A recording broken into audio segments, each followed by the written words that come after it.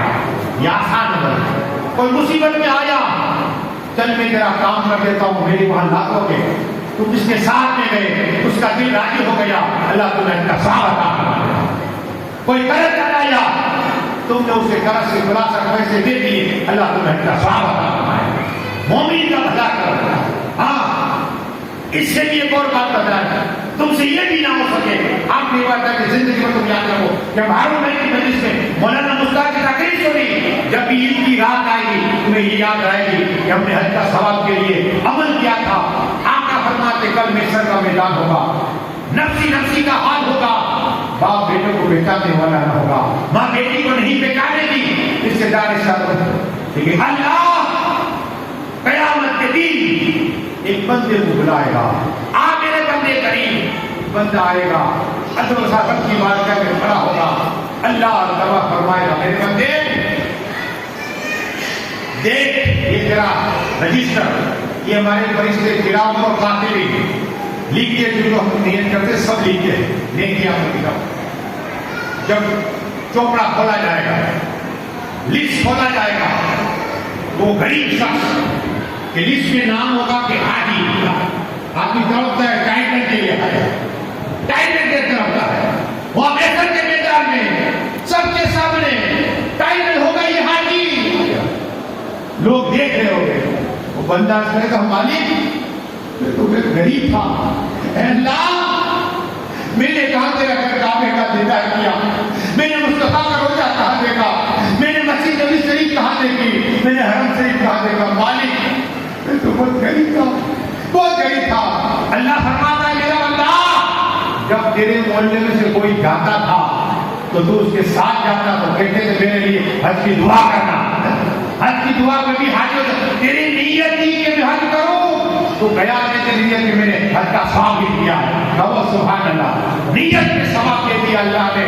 اور اس کے بعد اللہ فرماتا ہے اسی حج کے درمیان جو لکھا ہے حج کا اب نے اسے جنت عطا فرمایا، کہو سبحان اللہ۔ حج کا ثواب ملا اور جنت ملی لیکن نیت کرنی پڑے گی، اور سوائے کے جو کچھ پڑا ہے میرے بولنے میں خامی ہے تو ماں فرما کے بلا کتنے لوگ آئے ان کے ایک سال کی عمر میں برکتیں عطا فرما، اور مولا ہمارے سن میں پاک کی سچی محبت عطا فرما، ولیوں کی سچی محبت عطا فرما، اور کل جتنے مولا قربانی کرنے والے ہیں ان کی قربانی کو قبول عطا فرمانا۔